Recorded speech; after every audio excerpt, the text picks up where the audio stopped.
Good morning student. बाल साधना शिक्षण संस्थान की ऑनलाइन क्लासेस में मैं भारती आपका स्वागत करती हूँ। कल वाले वीडियो में अपन ने देखा था डाई नाइट्रोजन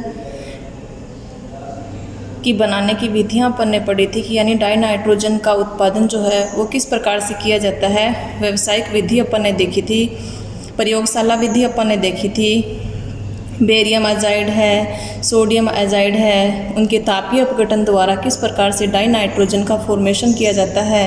इतना सारा डिस्कशन अपन ने कल वाले वीडियो में किया था। आज वाले वीडियो में मैं बात करने वाली हूँ डाई नाइट्रोजन जो है इसकी प्रॉपर्टीज़ के बारे में,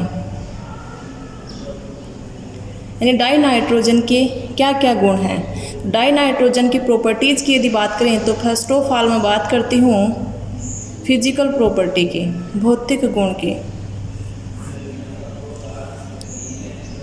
भौतिक गुण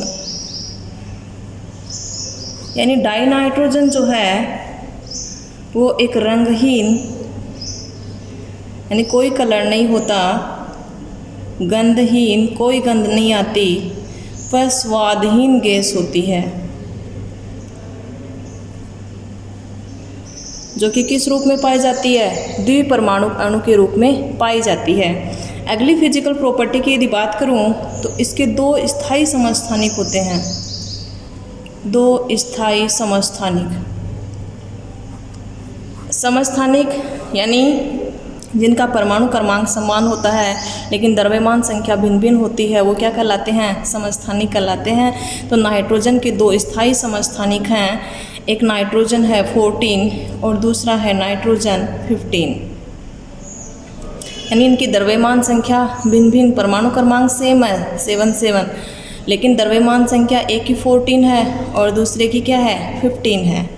अगली फिजिकल प्रॉपर्टी की बात करूं तो डाई नाइट्रोजन जो होती है वो जल में बहुत ही कम मात्रा में घुलनशील होती है, यानी अलग विलय होती है। अगली फिजिकल प्रॉपर्टी की बात करूं तो यानी अपन ने 11th क्लास में पढ़ी थी अमोटी थ्योरी, मोलिकुलर ऑर्बिटल थ्योरी, आणविक कक्षक सिद्धांत। आणविक कक्षक सिद्धांत के अनुसार यानी इसमें सारे के सारे इलेक्ट्रॉन जो होते हैं वो क्या होते हैं, पेयर्ड होते हैं, युग्मित होते हैं। बंधी आणविक कक्षक और प्रतिबंधी आणविक कक्षक दोनों में पेयर्ड इलेक्ट्रॉन पाए जाने के कारण इसकी प्रकृति क्या होती है, प्रतिचुंबकीय। तो ये तो हो गई फिजिकल प्रॉपर्टी की बात कि रंगहीन, गंधहीन, स्वादहीन गैस होती है, स्थायी समस्थानिक होते हैं, दो स्थायी समस्थानिक, एक नाइट्रोजन 14 है, दूसरा नाइट्रोजन 15 है, जल में अलग मात्रा में घुलनशील होती है। और आणविक कक्षक सिद्धांत के अनुसार इसमें सारे इलेक्ट्रॉन क्या होते हैं, युग्मित होते हैं, और युग्मित होने के कारण प्रकृति क्या होती है, प्रतिचुंबकीय। नेक्स्ट अपन बात करते हैं केमिकल प्रॉपर्टी की, रासायनिक गुण।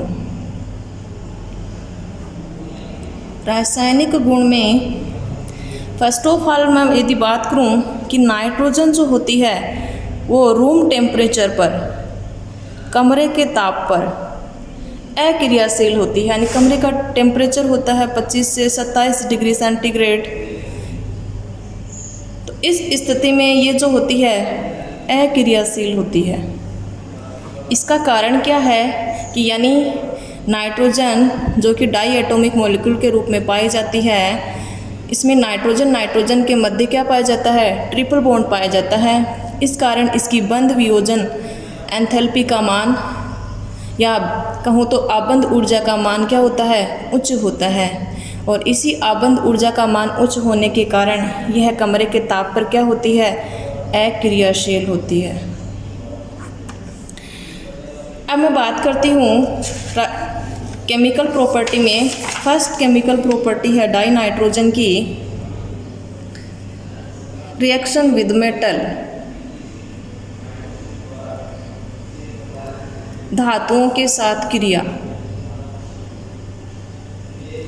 यानी धातुओं जैसे S ब्लॉक है, D ब्लॉक है, उनके साथ में क्रिया करके किस तरह के उत्पाद बनाती है, करती है या नहीं करती है। तो धातुओं के साथ क्रिया, धातुओं के साथ क्रिया जैसे मैग्नीशियम है, उसके साथ यदि डाई नाइट्रोजन की क्रिया करवाऊँ तो हीट देंगे तो उस स्थिति में, क्योंकि नाइट्रोजन रूम टेम्परेचर पर तो अक्रियाशील है, ताप देंगे तो इस स्थिति में क्या होगा, मैग्नीशियम धातु के साथ में क्रिया करके क्या बनाती है, मैग्नीशियम का नाइट्राइड बनाती है। नाइट्रोजन -3 ऑक्सीकरण अवस्था में है। मैग्नीशियम क्षारीय मृदा धातु है जिसका ऑक्सीकरण अंक कितना होता है, +2 होता है। नाम इसका क्या हो जाएगा, मैग्नीशियम नाइट्राइड, मैग्नीशियम नाइट्राइड। इसी प्रकार सोडियम के साथ सोडियम नाइट्राइड बनाती है, कैल्शियम के साथ कैल्शियम नाइट्राइड बनाती है, यानी हीट करेंगे तो किसका फॉर्मेशन हो जाएगा, सोडियम नाइट्राइड का फॉर्मेशन हो जाएगा Na3N, कैल्शियम नाइट्राइड का फॉर्मेशन हो जाएगा Ca3N2 -3 और +2। इसी प्रकार लिथियम के साथ क्रिया करवाऊँ, हीट करेंगे, किसका फॉर्मेशन हो जाएगा, लिथियम नाइट्राइड का फॉर्मेशन हो जाएगा। कहने का मतलब यानी धातुओं की क्रिया जब डाई नाइट्रोजन के साथ इनको गर्म करते हैं तो इस स्थिति में ये किसका फॉर्मेशन करती हैं, उस धातु के नाइट्राइड का फॉर्मेशन करती हैं, चाहे वो मैग्नीशियम नाइट्राइड है, चाहे वो सोडियम नाइट्राइड है, चाहे वो कैल्शियम नाइट्राइड है, चाहे वो लिथियम नाइट्राइड है, चाहे वो एल्यूमिनियम नाइट्राइड है, यानी एल्यूमिनियम के साथ क्रिया करवाएंगे तो एल्यूमिनियम नाइट्राइड का फॉर्मेशन होगा। यहाँ इसका +3 ऑक्सीकरण अंक, इसका -3 ऑक्सीकरण अंक। कहने का मतलब किसका फॉर्मेशन करती है, नाइट्राइडों का फॉर्मेशन करती है। अगली केमिकल प्रॉपर्टी के बारे में अपन बात करते हैं, रिएक्शन विद ऑक्सीजन, ऑक्सीजन के साथ क्रिया। अब वायुमंडल में 78% तो पाई जाती है नाइट्रोजन, उसके बाद 21% जो पाई जाती है वो ऑक्सीजन पाई जाती है, लेकिन नाइट्रोजन जो होती है वो कमरे के ताप पर क्या है, अक्रियाशील है। अक्रियाशील होने के कारण ये आसानी से तो ऑक्सीजन के साथ क्रिया नहीं करेगी, तो यानी इसके लिए बहुत ज़्यादा उच्च ताप की आवश्यकता होती है। नाइट्रोजन है वो ऑक्सीजन के साथ लगभग 2000 केल्विन यानी 2000 केल्विन ताप के ऊपर, जो कि बहुत उच्च ताप है, इतने उच्च ताप के ऊपर इसके साथ में क्रिया करती है और नाइट्रिक ऑक्साइड का फॉर्मेशन करती है। तो नाइट्रिक ऑक्साइड NO का फॉर्मेशन करेगी उस ताप के ऊपर, यानी इसमें नाइट्रोजन कितने हैं, 2, ऑक्सीजन कितने हैं, तो 2NO। इसी प्रकार ऊपर वाली रिएक्शन भी आपको बैलेंस करनी है, यानी Mg मैग्नीशियम कितने हैं, 3, तो 3 से मल्टीप्लाई कर देंगे। नाइट्रोजन कितने हैं, 2, सोडियम कितने हैं, 3 से मल्टीप्लाई कर देंगे। कैल्शियम कितना है, 3 से मल्टीप्लाई कर देंगे। नाइट्रोजन 2 है। लिथियम कितने हैं, 3 से मल्टीप्लाई कर देंगे। लेकिन नाइट्रोजन यहाँ पर कितना है, तो क्या करेंगे, 2 से मल्टीप्लाई करेंगे। 2 से मल्टीप्लाई करेंगे, नाइट्रोजन 2 हो जाएंगे और लिथियम कितने हो गए, 6, तो 6 से मल्टीप्लाई कर देंगे। नाइट्रोजन कितने हैं, 2 से मल्टीप्लाई कर देंगे। तो यानी सारी अभिक्रियाओं को बैलेंस करके लिखना है। बैलेंस करना मैंने आपको सिखाया है कि किस तरह से कोई रासायनिक अभिक्रिया संतुलित की जाती है। अब मैं बात करती हूँ, यानी ऑक्सीजन के साथ ये क्रिया करके नाइट्रिक ऑक्साइड NO का निर्माण करती है, जो कि बहुत ही उच्च ताप पर अभिक्रिया संपन्न होती है। अब ये जो डाई नाइट्रोजन है कुछ यौगिकों से भी अभिक्रिया करती है। कुछ यौगिक जैसे कैल्शियम कार्बाइड है। कैल्शियम कार्बाइड जो है वो डाई नाइट्रोजन के साथ उच्च ताप के ऊपर लगभग 1273 से 1300 केल्विन टेम्परेचर पर, इसका नाम है कैल्शियम कार्बाइड। कैल्शियम कार्बाइड इसके साथ डाई नाइट्रोजन लगभग 1300 केल्विन ताप पर क्रिया करके कैल्शियम साइनेमाइड का निर्माण करती है, प्लस कार्बन का निर्माण होता है। इसको कहा जाता है कैल्शियम साइनेमाइड। इसको नाइट्रोलियम भी कहा जाता है। कैल्शियम साइनेमाइड को नाइट्रोलियम भी कहा जाता है। प्लस किसका निर्माण होता है, कार्बन का निर्माण होता है। तो यानी यौगिकों के साथ भी नाइट्रोजन जो है वो उच्च ताप के ऊपर क्रिया करके उनके यौगिकों का निर्माण करती है। अब मैं बात करती हूँ हाइड्रोजन के साथ क्रिया। अगली जो केमिकल प्रॉपर्टी है वो है थर्ड केमिकल प्रॉपर्टी है डाईहाइड्रोजन के साथ क्रिया, यानी नाइट्रोजन जो है वो डाईहाइड्रोजन के साथ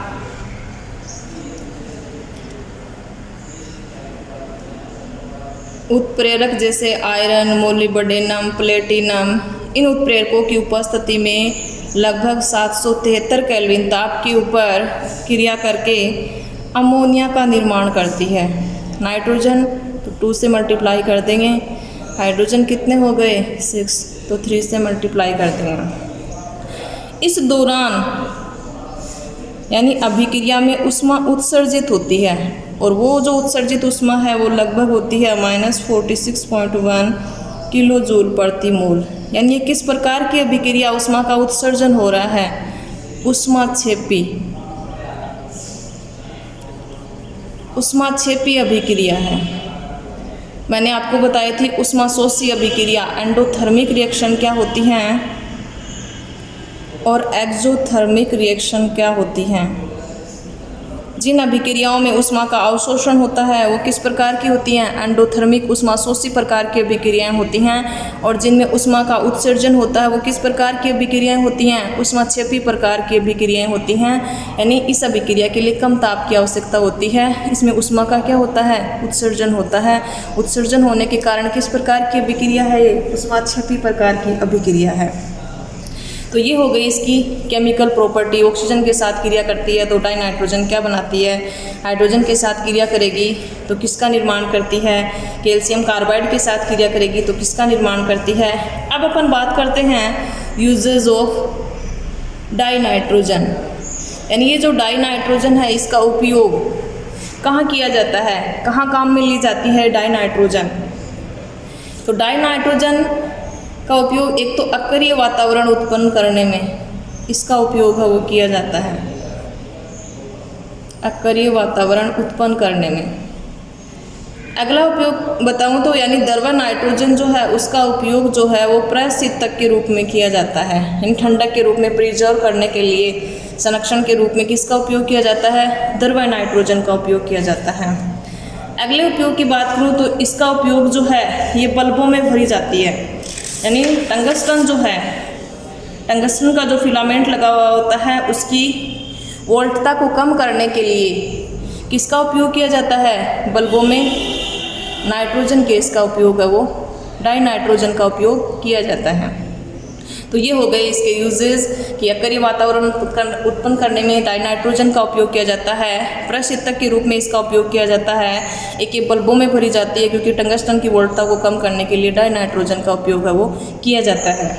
अब मैं बात करती हूँ नाइट्रोजन का महत्वपूर्ण यौगिक है अमोनिया, यानी डाई नाइट्रोजन का उपयोग यदि एक और देखा जाए तो इसका उपयोग अमोनिया बनाने में भी किया जाता है। नाइट्रोलियम, कैल्शियम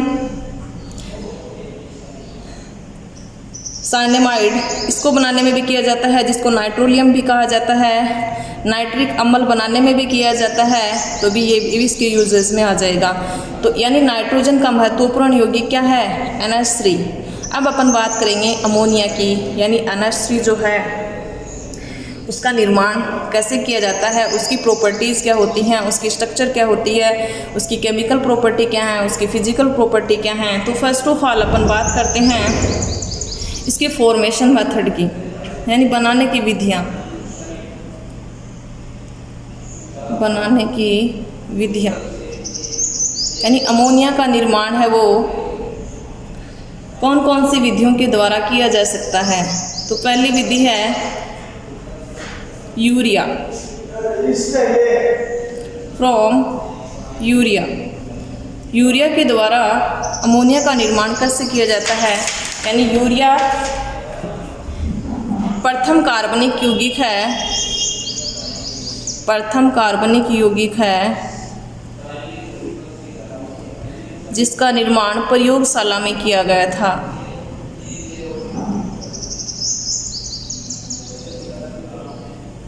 प्रथम कार्बनिक यौगिक जो प्रयोगशाला में निर्मित किया गया वो था यूरिया, जिसका सूत्र होता है NH2CONH2।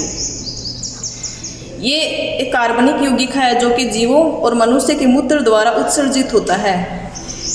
इसका यदि अपन जलीय विघटन करवा देते हैं, जलीय अपघटन यदि करवा देते हैं, तो उस स्थिति में किसका निर्माण होता है? अमोनिया का निर्माण होता है। तो यूरिया का सूत्र क्या होता है? NH2CONH2। इसकी अपन क्रिया करवाएंगे जल के साथ, क्योंकि जलीय अपघटन करवाना है। तो किसका निर्माण होता है? अमोनियम कार्बोनेट का, अमोनियम प्लस कार्बोनेट -2।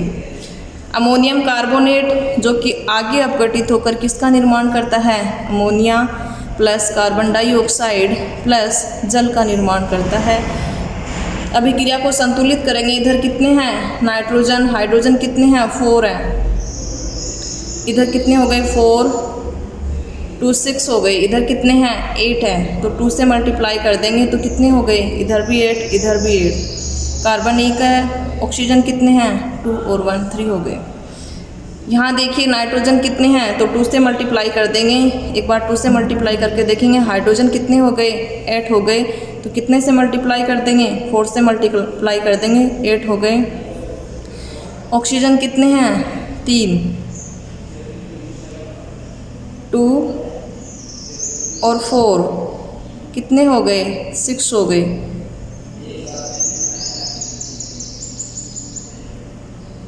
नाइट्रोजन को संतुलित नहीं करेंगे, 4 से नहीं करेंगे, क्योंकि इसमें हाइड्रोजन देखिए अमोनियम कार्बोनेट, दोबारा लिखते हैं,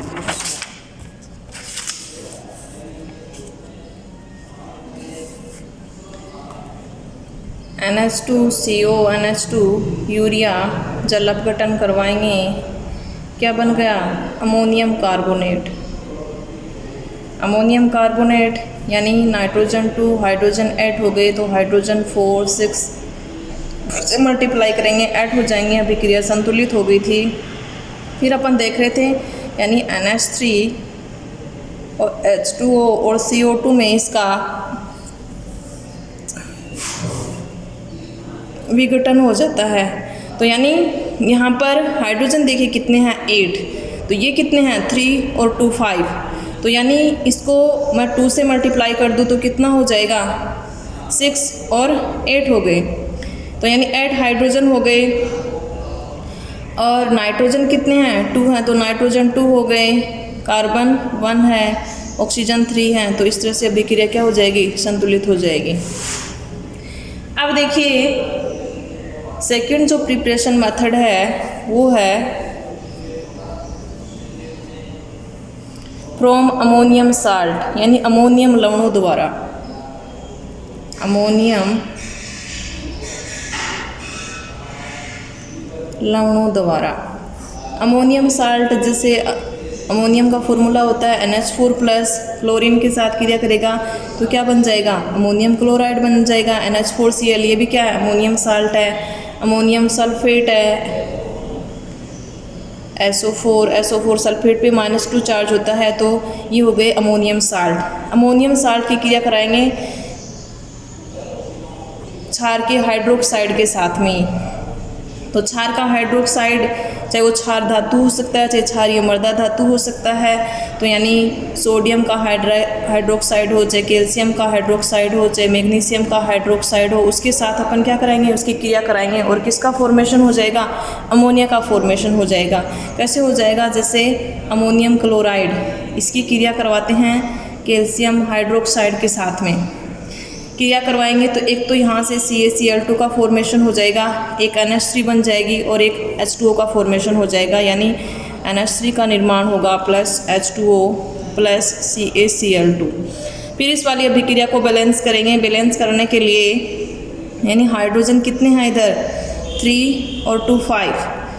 तो 3 और 2 5 को तो अपन बैलेंस नहीं कर सकते। इसके लिए अपन क्या करेंगे? एक बार इसको 2 से मल्टीप्लाई करके देख लेते हैं। 6 और कितने हो गए? 8 हो गए। 8 हो गए तो इसको यदि मैं 2 से मल्टीप्लाई कर दूँ तो कितना हो जाएगा? 8 और फिर कितना हो जाएगा? 10 हो जाएगा। 10 हो जाएगा तो फिर इसको 2 से मल्टीप्लाई करना पड़ेगा। तो 6 हो गए। 6 और 4 कितने हो गए? 10 हो गए। इसको 2 से मल्टीप्लाई कर दूँ तो 4 8 8 और 2 10, कितने हो गए हाइड्रोजन? 6 और 4 10 हो गए। नाइट्रोजन कितने हो गए? 2 हो गए। क्लोरीन कितने हो गए? 2 हो गए। कैल्शियम कितना है? 1 है। ऑक्सीजन कितने हैं? 2 हैं, तो ऑक्सीजन 2 हो गए। तो इस तरह से अभिक्रिया अपन संतुलित कर लेंगे। अमोनियम सल्फेट, अमोनियम सल्फेट की क्रिया करवाएंगे सोडियम हाइड्रोक्साइड के साथ। तो इस दौरान किसका फॉर्मेशन हो जाएगा? एक तो सोडियम सल्फेट बन जाएगा, एक अमोनिया का फॉर्मेशन हो जाएगा, और किसका फॉर्मेशन हो जाएगा? जल का फॉर्मेशन हो जाएगा। यानी अमोनिया बनेगी यहाँ से, प्लस वाटर का फॉर्मेशन हो जाएगा और सोडियम सल्फेट का फॉर्मेशन हो जाएगा। इसी तरह से ये अभिक्रिया भी बैलेंस कर लेंगे। आपको करके देखनी है ये वाली अभिक्रिया बैलेंस। अगली जो प्रॉपर्टी यानी बनाने की जो विधि है, अमोनिया बनाने की जो विधि है वो है हेबर प्रोसेस, हेबर विधि। हेबर नाम के साइंटिस्ट ने इसको डिस्कवर किया था, इसलिए इस विधि का नाम दे दिया हेबर विधि या हेबर प्रक्रम। इसको इंडस्ट्रियल प्रोसेस, औद्योगिक विधि भी कहा जाता है। इंडस्ट्रियल प्रोसेस, औद्योगिक विधि। इस विधि में क्या करते हैं, यानी डाई नाइट्रोजन की क्रिया जब हाइड्रोजन के साथ लगभग उच्च ताप यानी ताप जो होता है 773 केल्विन, आयरन मोलिब्डेनम जो उत्प्रेरक होते हैं उनकी उपस्थिति में जब अभिक्रिया करवाते हैं तो अमोनिया का फॉर्मेशन होता है। और इस अभिक्रिया में ऊष्मा बाहर निकलती है, जो कि थोड़ी देर पहले आपको बताई थी 46.1 किलो जूल प्रति मोल, यानी ऊष्मा बाहर निकलती है। तो किस प्रकार की अभिक्रिया है? ऊष्माक्षेपी प्रकार की अभिक्रिया है। अब हेबर विधि द्वारा अधिक अमोनिया की प्राप्ति के लिए कौन कौन सी शर्तें होनी चाहिए? तो अब अपन बात करेंगे उन शर्तों की, यानी हेबर विधि द्वारा अधिक मात्रा में अमोनिया प्राप्त करने के लिए जो शर्तें होनी चाहिए उनमें पहली शर्त है कम ताप, यानी अभिक्रिया का ताप जो है वो कम होना चाहिए। ताप यदि कम होगा तो अधिक मात्रा में क्या प्राप्त होगी? अमोनिया प्राप्त होगी। अगली प्रॉपर्टी की यदि बात करूं, यानी ऊष्माक्षेपी अभिक्रिया होने के कारण यदि उसका ताप कर देंगे तो NH3 क्या होगी? अधिक मात्रा में प्राप्त होगी। अगली शर्त की यदि बात करूं तो दाब जो है वो क्या होना चाहिए? उच्च होना चाहिए, लगभग 200 वायुमंडलीय दाब होना चाहिए। दाब बढ़ाएंगे, ताप कम करेंगे, तो यानी दाब बढ़ाएंगे तो क्या होगा? अभिक्रिया किस दिशा में विस्थापित होगी? यानी N2 + S2 NH3, यानी इधर अभिक्रिया को यदि बैलेंस करें तो अभिकारकों की संख्या कितनी है? अभिकारक में यानी 1 और 3 कितने हो गए? 4 अभिकार। उत्पाद की संख्या कितनी है? 2 है। तो यानी दाब बढ़ाते हैं तो अभिक्रिया उस दिशा में जाती है जिधर यानी अणुओं की संख्या क्या होती है? कम होती है। तो अभिक्रिया किस दिशा में जाएगी? अग्र दिशा में जाएगी। और अग्र दिशा में जाएगी तो उस स्थिति में क्या होगा? अधिक मात्रा में अमोनिया का निर्माण होगा। अभिक्रिया को संतुलित करने के लिए यानी यहाँ 3 से आपको मल्टीप्लाई करना है। अब देखिए इस स्थिति में अधिक मात्रा में अमोनिया प्राप्त हो जाएगी, क्योंकि अभिक्रिया किस दिशा में विस्थापित हो रही है? अग्र दिशा में विस्थापित हो रही है। अगली प्रॉपर्टी की बात करें, यानी अगली शर्त की यदि अपन बात करें तो वो है उत्प्रेरक। यानी उत्प्रेरक यदि अपन महीन चूर्णित आयरन ऑक्साइड, आयरन का ऑक्साइड यदि अपन काम में ले लें, आयरन 2 ऑक्सीकरण अंक होते हैं, +2 भी होता है और इसका +3, फेरस ऑक्साइड या फेरिक ऑक्साइड। यदि इन उत्प्रेरकों की उपस्थिति में यदि अपन अभिक्रिया करा दें तो NH3 जो है यानी अभिक्रिया तीव्र गति से संपन्न होती है और NH3 अधिक मात्रा में प्राप्त होती है।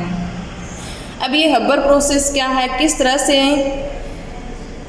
दाब बढ़ा करके और ताप कम करके अमोनिया का निर्माण किया जाता है? तो इसके लिए यानी हेबर ने क्या किया कि एक इस तरह का उपकरण निर्मित किया।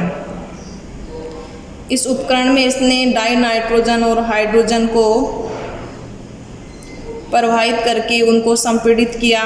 संपीड़ित करने के पश्चात अमोनिया का निर्माण करके उसको एक पात्र में कलेक्ट किया। तो तो ये एक इस तरह की डायग्रामेटिकली व्यवस्था होती है।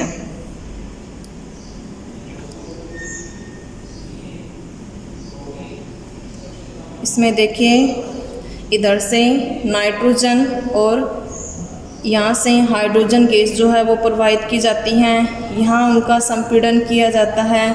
संपीड़न लगभग किया जाता है 200 वायुमंडलीय दाब पर। 200 वायुमंडलीय दाब के ऊपर दोनों को संपीड़ित किया जाता है। फिर आगे इस वाले पात्र में भेजा जाता है जहाँ पर उत्प्रेरक आयरन का ऑक्साइड प्लस उसके साथ अलग मात्रा में पोटेशियम का ऑक्साइड और एल्युमिनियम का ऑक्साइड भी उत्प्रेरक वर्धक के रूप में भरे हुए होते हैं। फिर इसका संबंध आगे एक नलिका के साथ में कर दिया जाता है, जो जाकर के आगे एक पात्र में खुलती है जिसमें अमोनिया कलेक्ट होती रहती है।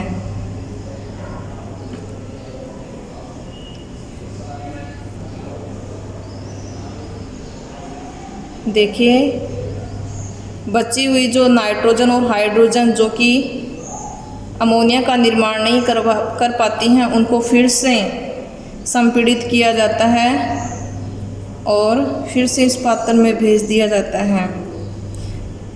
देखिए किस तरह से होता है। यहाँ से नाइट्रोजन और हाइड्रोजन जब यहाँ से पास की जाती हैं, फिर वहाँ पर 200 वायुमंडलीय दाब लगाया जाता है, वहाँ पर उनको संपीड़ित किया जाता है। दाब बढ़ाएंगे और ताप कम रखा जाता है। तो इस दौरान क्या होगा, संपीड़ित होगी, ताप कम होगा तो वो द्रवावस्था में परिवर्तित होगी, इधर से जाएगी। तो इस अवस्था में उत्प्रेरक की उपस्थिति आयरन का ऑक्साइड है, पोटेशियम का ऑक्साइड है, एल्युमिनियम का ऑक्साइड है। तो ये जो अमोनिया है इसके साथ में कुछ क्या है, नाइट्रोजन और हाइड्रोजन है, जिन्होंने क्रिया नहीं करके, यानी जिनका संपीड़न नहीं हुआ है, वो अमोनिया का निर्माण नहीं करेंगी, तो वो भी साथ में चली जाती हैं। तो यहाँ से NH3 जो है वो तो इस पात्र में द्रव रूप में कलेक्ट होती जाती है, और जो बची हुई हाइड्रोजन और नाइट्रोजन हैं वो इस वाली नलिका से फिर से इस वाले संपीड़ित पात्र में भेज दी जाती हैं, संपीड़न में भेज दी जाती हैं कंप्रेस के लिए। तो यहाँ उनका फिर से संपीड़न किया जाता है और फिर से वो इस वाले पात्र में से उत्प्रेरक जिसमें आयरन ऑक्साइड भरा हुआ है उसमें से गुजारी जाती हैं, ताकि वो अमोनिया का निर्माण कर सके। तो फिर से यहाँ से ये नाइट्रोजन हाइड्रोजन अमोनिया का निर्माण कर लेती हैं और इस पात्र में कलेक्ट होती रहती हैं, ताकि वेस्टेज हाइड्रोजन और नाइट्रोजन ना रहे। इस तरह की ये व्यवस्था होती है। इसको बोला जाता है हेबर प्रोसेस, जिसके द्वारा अमोनिया का निर्माण किया जाता है। अब देखिए अमोनिया जो है उसकी स्ट्रक्चर क्या होगी। स्ट्रक्चर अपन ने पहले भी देखी थी, अमोनिया की स्ट्रक्चर किस तरह की होती है, यानी NH3 इसमें केंद्रीय परमाणु क्या होता है, नाइट्रोजन होता है, और केंद्रीय परमाणु नाइट्रोजन पर क्या उपस्थित होता है, लोन पेयर, क्योंकि इसके भाइतम कोश या संयोजी कोश में नंबर ऑफ इलेक्ट्रॉन कितने होते हैं, 5 होते हैं, जो कि 3 हाइड्रोजन के साथ में सहसंयोजक बना करके अपना अष्टक पूर्ण कर लेता है, और ये लोन पेयर के इलेक्ट्रॉन शेष रह जाते हैं। यहाँ पर अपन ने संकरित कक्षकों की संख्या भी निकाली थी सेकंड वाले वीडियो में। तो यानी इसका संकरण का प्रकार कौन सा आ गया, sp3 प्रकार का संकरण आ गया। sp3 प्रकार के संकरण में यानी इसमें बंद कोण का मान कितना होना चाहिए था, 109 डिग्री 28 मिनट, लेकिन लोन पेयर की उपस्थिति के कारण बंद कोण का मान कितना रह जाता है, 107 डिग्री, जो कि अपन वेस्पर सिद्धांत की सहायता से समझा सकते हैं। यानी सारे के सारे यदि केंद्रीय परमाणु sp3 संकरित अवस्था में है और सारे के सारे बॉन्ड पेयर उपस्थित हैं, एक भी लोन पेयर नहीं होता, यहाँ तो एक लोन पेयर है, चारों के चारों यदि बॉन्ड पेयर है, तो उस स्थिति में निश्चित ज्यामिति या आकृति होती है, जो कि होती है टेट्राहाइड्रल होती है। लेकिन यहाँ पर इसकी आकृति की यदि बात करें या संरचना की यदि बात करें तो वो होती है पिरामिडीय या विकृत चतुष्फलकीय होती है। एक लोन पेयर की उपस्थिति के कारण यदि सारे बॉन्ड पेयर होते विकृत चतुष्फलकीय होती है या पिरामिडीय होती है, बंद कोण का मान 107 डिग्री होता है। अब मैं बात करती हूँ अमोनिया की प्रॉपर्टी की। फर्स्ट ऑफ ऑल अपन बात करते हैं इसकी फिजिकल प्रॉपर्टी भौतिक गुण।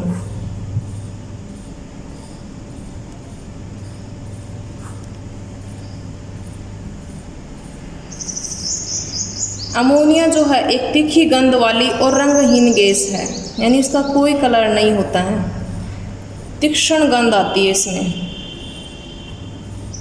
तीक्ष्ण गंध और रंगहीन गैस होती है।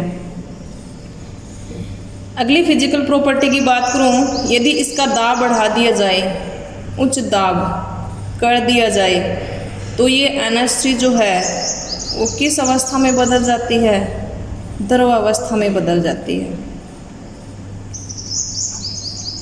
अगली प्रॉपर्टी की बात करूं, NH3 जो होती है वो जल में विलय होती है, बहुत अधिक विलय होती है। हाइड्राइडो की अपन ने जल में विलय का जो क्रम पढ़ा था उस टाइम ही पढ़ा था कि NH3 की जल में विलयशीलता जो होती है वो सबसे अधिक होती है, उसके बाद फोस्फिन और बाद में जो हाइड्राइड हैं उनकी विलयशीलता होती है। कारण इसमें क्या है? Hydrogen bonding. और ये हाइड्रोजन बॉन्डिंग भी दो प्रकार की होती है, जो कि अपन ने 11th क्लास में पढ़ी थी, इंटरमोलिकुलर हाइड्रोजन बॉन्डिंग और इंट्रामोलिकुलर हाइड्रोजन बॉन्डिंग। अंतर अणुक हाइड्रोजन बॉन्डिंग और अंतः अणुक हाइड्रोजन बॉन्डिंग, यानी इसमें एक ही जैसे अणु या भिन्न भिन्न प्रकार के अणुओं के दो अधिक विद्युत ऋणी परमाणुओं के मध्य हाइड्रोजन के आ जाने से इंटरमोलिकुलर हाइड्रोजन बॉन्डिंग का निर्माण होता है, जबकि इंट्रामोलिकुलर हाइड्रोजन बॉन्डिंग का निर्माण एक ही अणु में दो अधिक विद्युत ऋणी परमाणुओं के मध्य हाइड्रोजन के आ जाने से जिस बॉन्डिंग का निर्माण होता है उसको कहा जाता है इंट्रामोलिकुलर हाइड्रोजन बॉन्डिंग कहा जाता है। तो यहाँ पर NH3 और वाटर दो भिन्न भिन्न यौगिक हैं, तो यानी इनमें जो बॉन्डिंग पाई जाएगी वो किस प्रकार की पाई जाएगी? इंटरमोलिकुलर हाइड्रोजन बॉन्डिंग, यानी NH3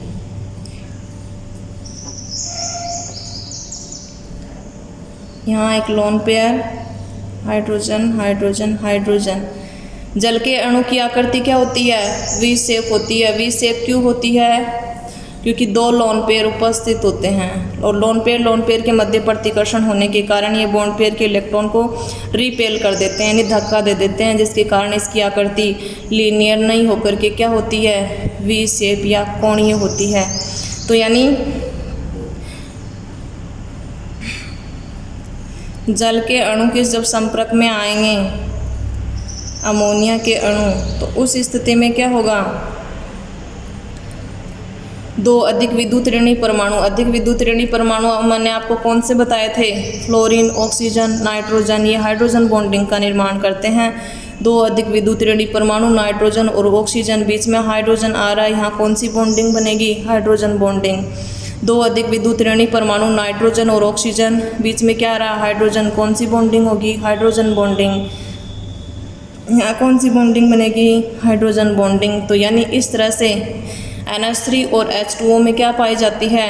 हाइड्रोजन बॉन्डिंग पाई जाती है। इस कारण NH3 जो होता है वो जल में बहुत अधिक मात्रा में घुलनशील होता है। तो ये हैं NH3 यानी अमोनिया की फिजिकल प्रॉपर्टी। आपके लिए क्वेश्चन है कि NH3 जो है उसका क्वथनांक जो है वो PH3 की अपेक्षा अधिक होता है, क्यों होता है? सेकंड क्वेश्चन है NH3 जो है वो एक लुईस क्षार की तरह बिहेव करता है, क्यों? ये दो क्वेश्चन आपको आज सोल्व करने हैं, कमेंट करके इनका आंसर आपको देना है, अपनी कॉपी में आपको सोल्व करने हैं कि यानी अमोनिया जो है उसका क्वथनांक का मान फोस्फिन की अपेक्षा अधिक होता है, क्यों होता है? दूसरा क्वेश्चन आपके लिए है कि अमोनिया जो है वो लुईस क्षार की तरह बिहेव करती है, क्यों? तो ये दो क्वेश्चन आपको सोल्व करने हैं और कमेंट बॉक्स में इनका आंसर लिखना है। अब कई स्टूडेंट पूछ रहे थे कि नोट्स बनाने हैं क्या, तो नोट्स तो मैंने बना दिए हैं और उनकी PDF भी अवेलेबल करा दी है। तो उसका लिंक जो है आप जब YouTube से आप ये वीडियो देखो तो उसका लिंक दिया हुआ है PDF का, तो वो आप डाउनलोड कर लीजिए। उसमें 4-5 पेज जो है वो रोज़ दिए जाते हैं, तो उनको अपनी कॉपी में उतार लीजिए, वही नोट्स आपको बनाने हैं, आपको नहीं बनाने हैं, बने हुए हैं नोट्स तो वही आपको बनाने हैं। ठीक है, तो थैंक यू।